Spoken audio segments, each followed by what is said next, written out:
Are We Cool Yet, or ACY, is one of the strangest groups in the SCP universe, a bunch of artists who use anomalies, not paintbrushes, to make their art.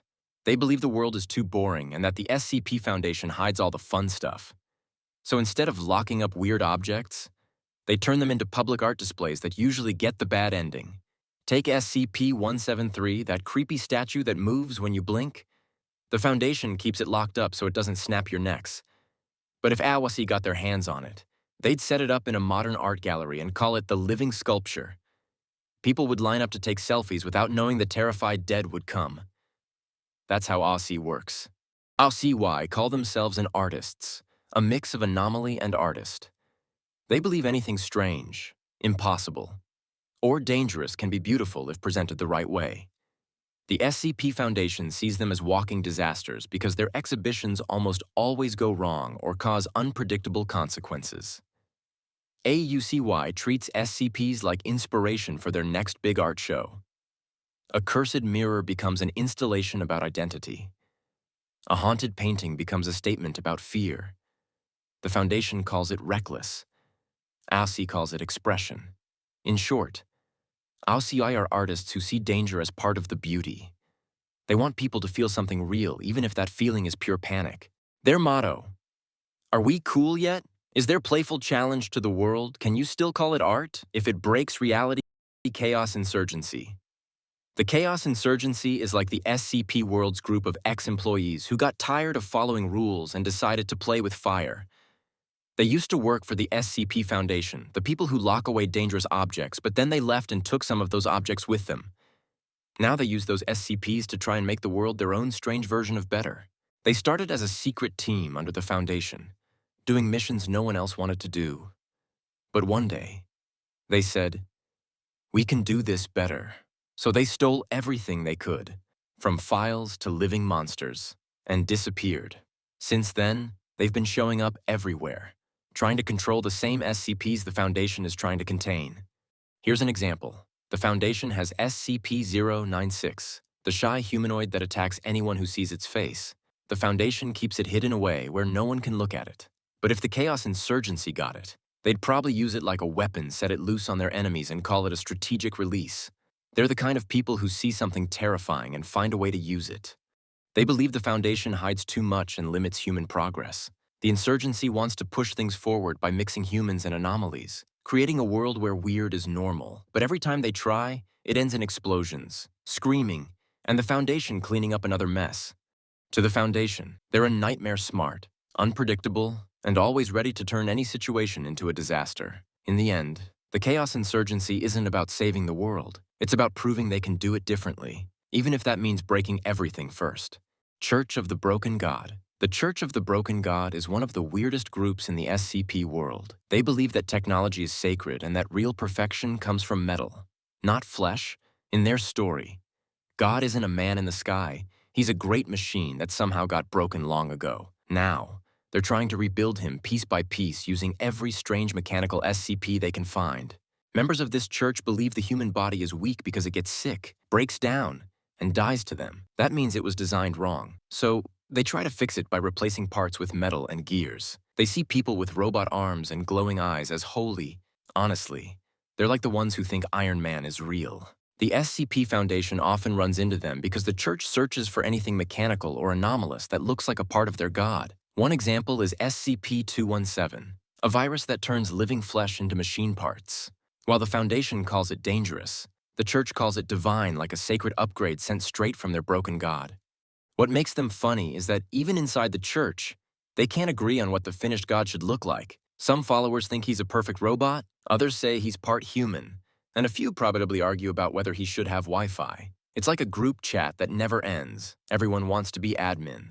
In short, the Church of the Broken God is a religion that worships machines and believes humanity can only reach perfection by becoming one. If one day the world turns into a big metal city, they'll be the first to celebrate, maybe even blasting Dance the Night by Dua Lipa while polishing their gears. Fifthist. The Fifthists are one of the strangest groups in the SCP world. They believe our world is broken and that a new one, called the Fifth World, is coming soon. In their eyes, the normal rules of life, like time, gravity, and logic, are outdated. They think the universe should be weird, full of surprises, and maybe a little broken on purpose. The word fifth doesn't really mean anything clear. Even to them, some say it's a new world where everything works differently. The sky could be green, time could move backward, and logic just doesn't matter. Others think it's a dream world where reality keeps changing every second, and some people just repeat the number 5 like it's a magic password. They're kind of like people who join weird internet trends and swear the world is about to reset next week. The SCP Foundation doesn't find them funny, though their actions sometimes cause dangerous things to happen.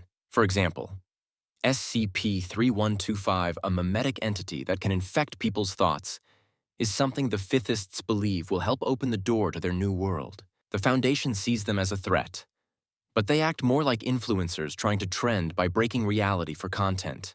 They also like things such as SCP-3309, a strange place where old stories and worlds get erased, like someone hitting the delete button on reality.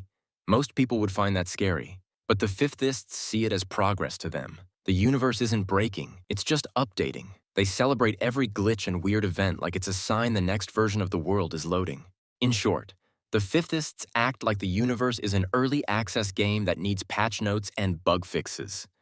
They see every disaster as content and chaos as the new aesthetic. Imagine if the world glitched like TikTok filters and they called it spiritual growth.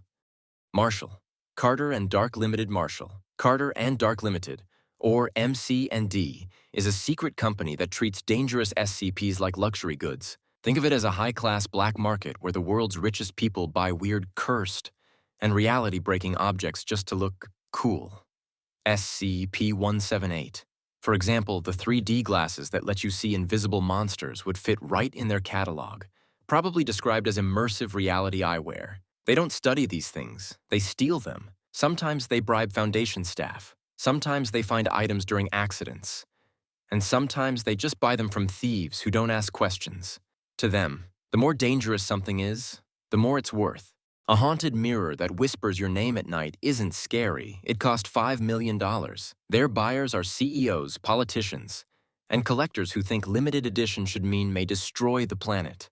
What the Foundation calls anomalies. MC&D turns into collectibles. Their events happen in secret mansions, underwater clubs, and flying hotels hidden from the public. Every sale feels like a fashion show mixed with a horror movie. One wrong bid and you might buy something that eats your shadow. To MC&D, fear and chaos aren't problems, they're marketing tools. They turn deadly artifacts into high-end experiences for people who think safety is boring. In short, MC&D proves that money can't buy taste, but it can definitely buy a cursed object with your name on it.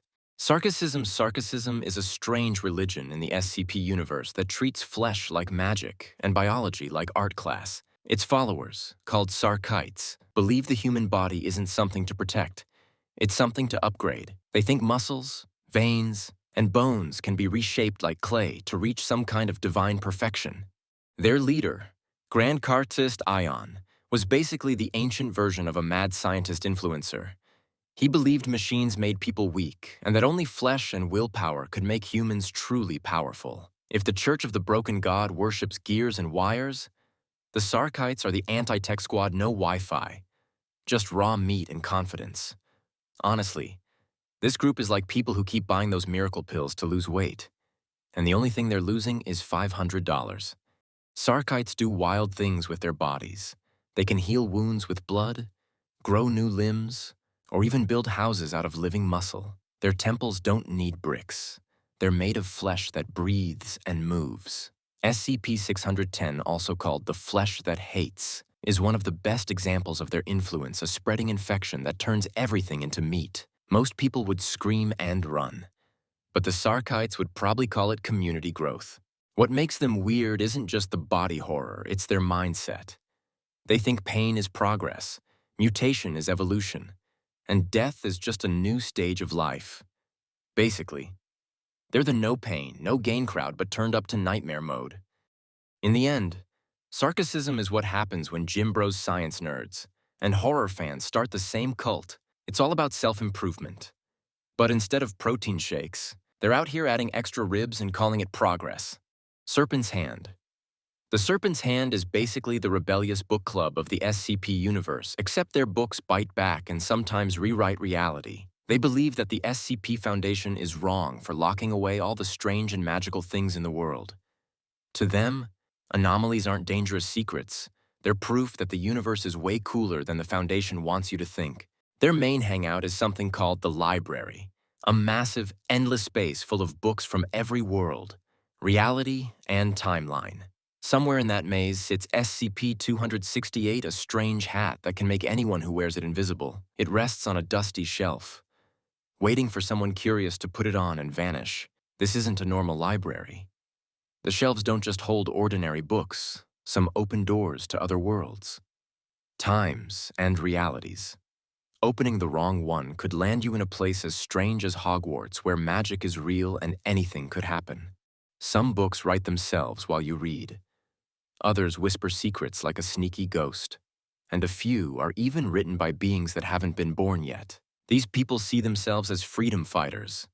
But to the Foundation, they're basically chaos with a library card. They think everyone should experience anomalies, even if it means turning your next coffee run into a cosmic event. Their philosophy is that magic, monsters, and impossible things are part of nature, not something to hide. They want to live alongside the weird, not behind glass from it. And honestly, it's hard not to admire that kind of chaotic optimism.